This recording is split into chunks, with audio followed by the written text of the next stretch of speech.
பழனி அருகே விஜய் ரசிகர்களுடைய வாக்கை வேறொருவர் செலுத்தியதால் தற்போது சிக்கல் ஏற்பட்டிருக்கிறது.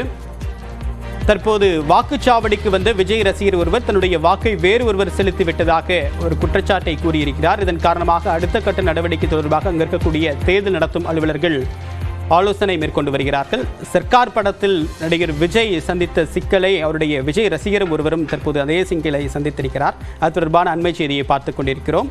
வழக்கமாக ஒரு நபர் வரக்கூடிய பட்சத்தில் பூத் ஸ்லிப் அல்லது வாக்காளர் அடையாள அட்டை ஆகியவற்றை சரிபார்த்த பிறகு அவருடைய அடிப்படை தகவலை சரிபார்த்த பிறகு அவருக்கு அடுத்த கட்டமாக P2 என்ற மேஜைக்கு அனுப்பி வைப்பார்கள். அங்கு அவருடைய தகவலை அந்த ஒரு படிவத்தில் எழுதிய பிறகு அடுத்த கட்டமாக விரலில் மை வைக்கப்பட்டு அடுத்ததாக வாக்குப்பதிவுக்கு அனுப்பப்படும்.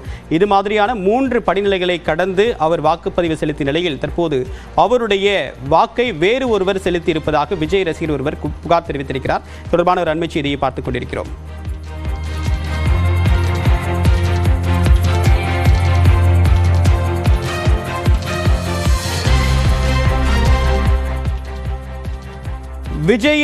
நடிகர் விஜய் ரசிகர் ஒருவர் தன்னுடைய வாக்கை வேறு ஒருவர் செலுத்தி விட்டதாக புகார் கூறியிருக்கிறார். பழனி அருகே இந்த சம்பவம் என்பது நடைபெற்றிருக்கிறது. இது தொடர்ந்து தற்போது அங்கிருக்கக்கூடிய தேர்தல் அலுவலர்கள் அடுத்த கட்ட நடவடிக்கை தொடர்பாக ஆலோசனை மேற்கொண்டு வருகிறார்கள்.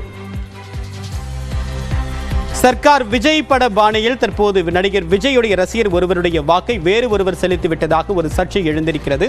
பழனி அருகே ஆயக்குடி 44வது வாக்குச்சாவடியில் தான் இந்த சம்பவம் நடைபெற்றதாக தற்போது ஒரு சர்ச்சை எழுந்திருக்கிறது. தொடர்ந்து அடுத்த கட்ட நடவடிக்கை தொடர்பாக அங்கிருக்கக்கூடிய தேர்தல் நடத்தும் அலுவலர்கள் தற்போது ஆலோசனை மேற்கொண்டு வருகிறார்கள்.